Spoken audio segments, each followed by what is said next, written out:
Hi hello friends, welcome back to our channel. இன்னைக்கு நாம பார்க்க போறது டிராகன் பால் ஜீல எபிசோட் 123 கோகுஸ் ஸ்பெஷல் டெக்னிக்.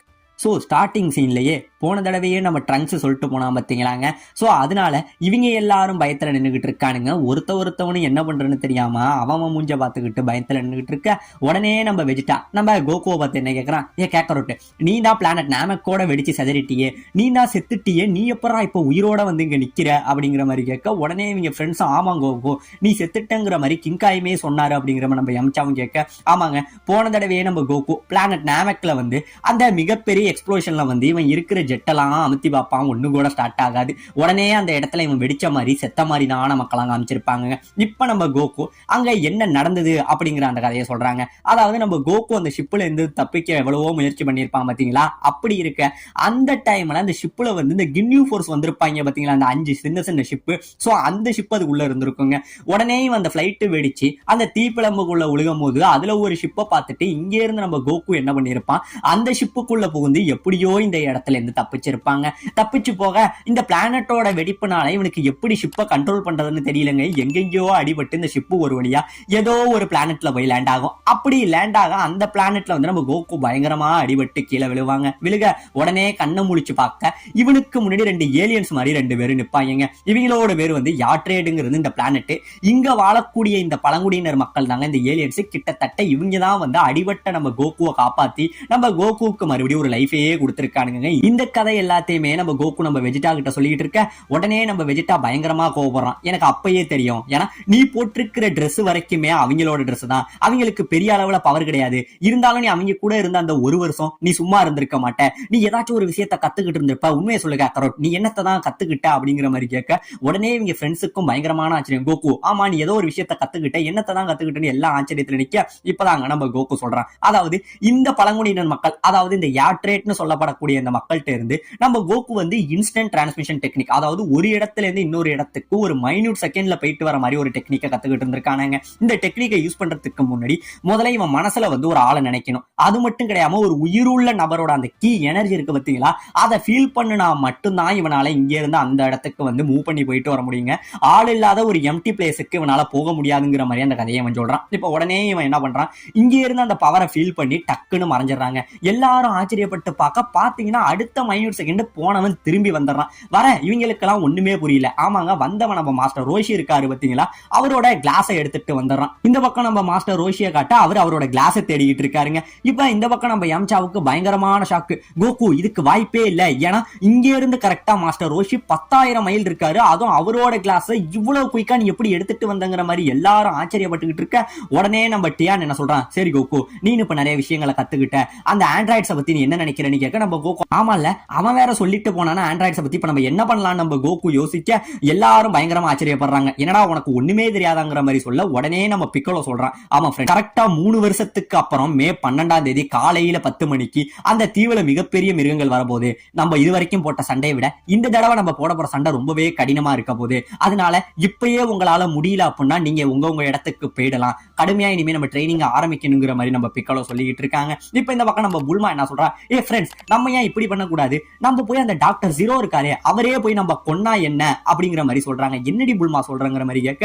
ஆமாங்க, இவன் என்ன சொல்றான், டிராகன் பால்ஸ் இருக்கு பாத்தீங்களா, அந்த டிராகன் பால்ஸ் எல்லாத்தையுமே சேர்த்து டாக்டர் ஜீரோ எங்க இருக்காருன்னு கேட்டு அவரை போய் கொண்டுட்டோம்னா இன்னும் 3 வருஷத்துக்கு அப்புறம் அவர் அந்த ரோபோ உருவாக்க வாய்ப்பே இல்லையே, நம்ம அதை இப்பயே பண்ணிடலாமேன்னு சொல்ல. உடனே நம்ம கிர்லினும் ஆமாப்பா நம்ம புல்மா சொல்ற ஐடியாவும் நல்லா இருக்கு அப்படிங்கிற மாதிரி சொல்ல.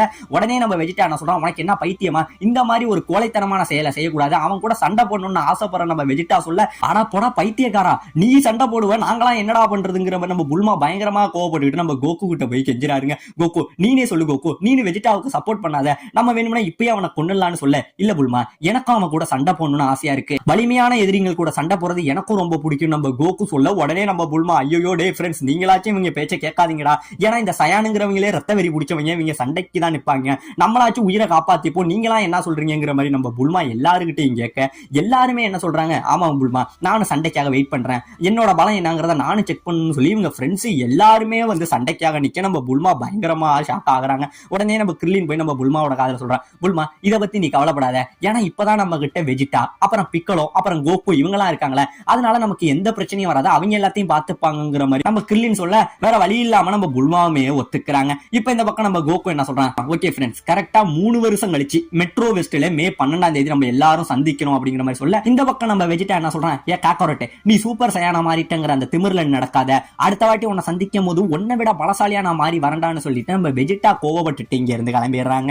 இந்த பக்கம் நம்ம டியான் என்ன சொல்றான், ஆமா கோகு இப்ப நானும் ட்ரைனிங் எடுக்கணும்னு சொல்லி அவனும் சாவோசோவை கூட்டிக்கிட்டு இந்த இடத்துல இருந்து கிளம்புறான். இந்த பக்கம் நம்ம கோகு நம்ம பிக்கலோ பார்த்து, ஏ பிக்கலோ நீ ஏன் கூட ட்ரைனிங் எடுக்க கூடாது, நீ நான் கோஹான் நம்ம 3 பேரும் ட்ரைனிங் எடுக்கலாம் அப்படின்னு சொல்ல உடனே நம்ம கோகு மத்தவங்கள்ட்டயுமே என்ன சொல்றான், நீங்களாம் என் கூட வரலாமே ஃப்ரெண்ட்ஸ் அப்படிங்கிற மாதிரி கேட்க நம்ம கிர்லின் என்ன சொல்றான், வேணாம் கோகு நான் வந்து மாஸ்டர் ரோஷியோட என்னோட வேகத்துக்கு ட்ரைனிங் எடுக்க போறேங்கிற மாதிரி சொல்ல இந்த பக்கம் நம்ம யாம்சாவுமே என்ன சொல்றான், ஆமாப்பா உன்னோட வேகத்துக்குலாம் எங்களால ஈடு கொடுக்க முடியாது, ஏதோ எங்களுக்கு ஏத்த மாதிரி நாங்களும் ட்ரைனிங் எடுத்துக்கிறோம் அப்படிங்கிற மாதிரி நம்ம யாம்சாவுமே சொல்ல சரி ஃப்ரெண்ட்ஸ் உங்களை கரெக்டா 3 வருஷம் கழிச்சு நான் பாக்குறேன், புல்மா நீனு ஒரு நல்ல குழந்தையை பெத்துக்கிறதுக்கு உனக்கு ஆல் தி பெஸ்ட் அப்படின்னு சொல்லிட்டு இவங்க 3 பேர் இங்க இருந்து கிளம்பிடுறானுங்க. கிளம்ப நம்ம புல்மாவுக்கு ஒண்ணுமே புரியல, என்னடா குழந்தை கிளந்துட்டு போறாங்கிற மாதிரி ஆச்சரியத்துல நிக்க உடனே நம்ம கிர்லின் புல்மா நீ என்ன பிரெக்னன்டாவா இருக்குங்கிற மாதிரி சொல்ல அவன் ஏதோ உடம்பிட்டு போறான்ப்பா அப்படிங்கிற மாதிரி சொல்றாங்க. இந்த பக்கம் நம்ம யாம்சாவுக்கு பயங்கரமான வெக்கம் வருது, புல்மா ஒருவேளை அவன் நம்ம 2 பேரையும் தான் கல்யாணம் பண்ணிக்கிங்கன்னு சொல்லி இன்டெரக்டா சொல்லிட்டு போறானோ, ஒருவேளை நம்ம மேரேஜ் பண்ணிக்கிட்டு நம்ம ஃபேமிலி லைஃப் ஆகலாமேன்னு சொல்லி நம்ம யாம்சா பயங்கரமா வெக்கப்பட்டுக்கிட்டு தெரியுறாங்க. இப்போ ஒரு வழியா நம்ம கிர்லின் இருக்கான் பாத்தீங்களா, அவனுமே நம்ம மாஸ்டர் ரோஷியோட இடத்துக்கு வந்துடுறான். நம்ம மாஸ்டர் ரோஷியோட அந்த கிளாஸை கொடுக்குறான். மாஸ்டர் அந்த கண்ணாடியை பார்த்தோன்னே கோகு முன்னாடி வந்து இந்த கண்ணாடியை திருடிட்டு போயிட்டா எனக்கு ரொம்பவே முக்கியம்னு சொல்லிவிட்டு நம்ம காஜி பிடிச்ச மாஸ்டர் அந்த நியூஸ் பேப்பர்ல உள்ள ஆர்டிக்கல்ல போய் பொண்ணுங்களை பார்த்துக்கிட்டு இருக்காருங்க. இந்த பக்கம் நம்ம வெஜிடா இருக்கான் பாத்தீங்களா, அவன் இங்கே இருந்து நம்ம புல்மாவோட அப்பா கிட்ட வந்து 300 டைம்ஸ் கிராவிட்டி மிஷினை உருவாக்க சொல்றான். டே வெஜிடா உனக்கு என்ன பைத்தியமாடா பிடிச்சிடுச்சு, அத்தனை மடங்குல ஒரு மிஷினை உருவாக்கணும்னா நீ செத்தே போயிடுவாடான்னு சொல்ல, இல்ல காக்கரோட்டுக்கு நீங்க 100 மடங்குல உருவாக்கி கொடுத்தீங்க, அதை விட எனக்கு கூட தான் இருக்கணும், அவனை விட பலசாலி ஆகணும்னு சொல்லி இவன் நம்ம டாக்டரை இங்கே இருந்து பயமுறுத்திக்கிட்டு இருக்காங்க. இப்ப இந்த பக்கம் நம்ம சீச்சி பயங்கரமான கோபத்துல இருக்கா, உனக்கு என்ன பைத்தியமா கோகு பிடிச்சிடுச்சு, சின்ன பையன் அவனை நான் படிக்க வைக்கணுங்கிறதுக்காக அவனுக்கு நிறைய ஃபெசிலிட்டிஸ் நான் பண்ணிக்கிட்டு இருக்கேன், ஆனா நீ என்னன்னா அவனை ட்ரைனிங் சொல்லி அவனோட லைஃபே ஸ்பாயில் பண்ணிக்கிட்டு இருக்க, என்னால அவனை ட்ரைனிங் அனுப்ப முடியாது, கோஹான் நல்லா படிக்கணும் அப்படிங்கிற மாதிரி நம்ம சீச்சி சொல்ல நம்ம கோகு என்ன சொல்றான், சீச்சி எனக்காக நீ கோஹானை அனுப்பு சீச்சி, கோஹானுக்கு படிப்பு ரொம்ப முக்கியம் தான், நான் இல்லைன்னு சொல்லல, ஆனா அதை விட இந்த உலகமும் முக்கியம், ஏன்னா இந்த உலகம் நல்லா இருந்தாதான் நம்ம எல்லாருமே உயிரோட இந்த இடத்துல இருக்க முடியும், உள்ள மக்களும் நல்லா சர்வே ஆக முடியும், அதனால ஒரு 3 வருஷம் மட்டும் எங்களுக்கு டைம் கொடு, நாங்க கோஹானோட ட்ரைனிங் எடுக்கணுங்கிற மாதிரி நம்ம கோகு கேட்க நம்ம சீச்சி பயங்கரமா கோவப்படுறாங்க. இவ்வளவு நாள் நீ இல்லாம இப்பதான் வந்த உடனே அவனோட லைஃப் நீ கெடுக்க ஆரம்பிச்சிட்டியா கோகு, நீ திருந்தவே மாட்டியாங்கிற மாதிரி நம்ம சீச்சி பயங்கரமா நம்ம கோகு மேல கோவப்பட்டுக்கிட்டு இருக்க உடனே நம்ம கோகு என்ன பண்றான், இதுக்கெல்லாம் கோச்சிக்கலாமா சீச்சிங்கிற மாதிரி நம்ம சீச்சியை லைட்டா தொடதாங்க செய்யறான். நம்ம சீச்சி இங்கே இருந்து செவுத்த உடச்சுக்கிட்டு பறந்து போய் வெளியில விழுகிறான். ஆமாங்க இப்பதான் நம்ம கோகு சொல்றான், ஆஹா என்ன மன்னிச்சிடு சீச்சி, நான் கிராவிட்டியில ட்ரைனிங் எடுத்திருக்கேன், என்னோட பலம் வேற அதிகமாயிடுச்சுங்கிற மாதிரி சொல்லி இப்ப மறுபடியும் நம்ம சீச்சிக்கு வந்து அப்பாவும் மகனும் மாவு கட்டு போட்டுக்கிட்டு இருக்கானுங்க. இப்பதான் நம்ம சீச்சி சொல்றான், சரி கடைசியா பொம்பளைங்க நாங்க தான் விட்டு கொடுத்து போகணும், நீ சொல்ற மாதிரி 3 வருஷம் அவனை உன் கூட ட்ரைனிங்க்கு வச்சுக்க, ஆனா அதுக்கு அப்புறம் நீ ட்ரைனிங் கோகான ஏதாச்சும் சொன்ன உன்னை கொன்னே போடுவேண்டா கோக்குங்கிற மாதிரி ஒரு வழியா நம்ம சீச்சியுமே இந்த ட்ரைனிங்க்கு சம்மதிக்கிறாங்க. இப்ப இந்த பக்கம் நம்ம டியான் என்ன பண்றான், நம்ம சாவ்சோவை ஒரு மலையில நிக்க விட்டுக்கிட்டு அவனோட லேசர் பவர்களை அடிச்சு நம்ம சாவ்சோ கூட ட்ரைனிங் எடுத்துக்கிட்டு இருக்கான். மலையெல்லாம் சுக்குநூறா நொறுங்குது. இப்ப இந்த பக்கம் நம்ம கிர்லினை காட்ட நம்ம கிர்லின் என்ன பண்றான், நம்ம மாஸ்டரோட வீட்டுல அந்த கமேகமேகாவை வந்து எப்படியாச்சும் இன்னும் கொஞ்சம் அதிக அளவுல கத்துக்கணும்னு சொல்லி அவன் ஒரு பக்கம் ட்ரைனிங் எடுத்துக்கிட்டு இருக்கான். இந்த பக்கம் நம்ம கோகு அப்புறம் கோஹானு பிக்கலோ இவங்க 3 பேரும் ஒரு மலைப்பகுதியில வந்து ட்ரைனிங் எடுத்துக்கிட்டு இருக்கானுங்க. அப்படியே 3 பேரும் தாறுமாறா சண்டை போட்டுக்கிட்டு இருக்காங்க, காட்டடி அடிச்சுக்கிறாங்க. இப்படியே அடிச்சுக்கிட்டு லேசர் கிசர்மா சொல்லி நம்ம கோகுவும் பிக்கலவும் நம்ம கோஹானை போட்டு அடிக்க நம்ம கோஹானு பயங்கரமா அடிபட்டு இங்க இருந்து கீழே விழுகிறாங்க. கீழே விழுக உடனே நம்ம கோகுவும் பிக்கலும் என்ன சொல்றாங்க, ஓகே கோஹான் இன்னைக்கு இது போதும் அப்படிங்கிற மாதிரி சொல்ல நம்ம கோஹான் அப்படியே கீழே இருந்து எழுந்திருச்சு வந்து, இல்லப்பா நான் பிக்கலோ மாதிரியும் உங்களை மாதிரியும் ரொம்பவே நான் ஸ்ட்ராங் ஆகணும், எனக்கு இந்த ட்ரைனிங் பத்தாது, நான் இன்னும் கடினமா உழைப்பேன், உங்களை விட நான் ஸ்ட்ராங் ஆவேன் அப்படின்னு சொல்லி நம்ம கோஹானு மறுபடியுமே இங்க இருந்து எழுந்திருச்சு தாங்க வரான். இவன் எழுந்திருச்சு வர இந்த பக்கம் நம்ம யாம்சா என்ன பண்றான், ஜிம்ல உட்காந்து ட்ரைனிங் எடுக்கிறதுக்காக டிவியை பார்த்து வளைஞ்சுக்கிட்டு இருக்க உடனே நம்ம ஜிம் கோச் வந்து எப்பா உடனே ட்ரைனிங் ட்ரைனிங் ஆரம்பியா அப்படிங்கிற மாதிரி சொல்ல இவன் அந்த மிஷின்ல உள்ள வெயிட்டை பிடிச்சி இழுக்க மிஷினே இந்த இடத்துல சுக்குநூறா உடையுது. இப்பதான் நம்ம யாம்சா சொல்றான் நமக்கு இந்த ட்ரைனிங் எல்லாம் பத்தாது, நானும் வேற மாதிரி ட்ரைனிங் ஏதாச்சும் ஒன்று ட்ரை பண்ணணும்னு சொல்லி நம்ம யாம்சா நினைக்க இப்ப இந்த பக்கம் நம்ம வெஜிடாவை காட்ட ஒரு வழியா இப்ப இவனுக்கு அந்த கிராவிட்டி மிஷினை நம்ம டாக்டர் செஞ்சு கொடுத்துட்டாரு போலங்க. கிட்டத்தட்ட 150 மடங்குல நம்ம வெஜிடா போட்டு ட்ரைனிங் எடுத்துக்கிட்டு இருக்கான், பயங்கரமா எடுத்துக்கிட்டு இருக்கான். கேக்கரோட்டு உன்னை எப்படியாச்சும் நான் தாண்டி காட்டுவேன், உன்னை விட அதிகமான ஒரு பவர்ஃபுல்லான ஆளா நான் ஆவான் அப்படின்னு சொல்லி இன்னுமே இவனுக்கு வந்து அந்த பவருங்கிற அந்த ஈகோ நம்ம வெஜிடாவை விடவே மாட்டேங்குதுங்க.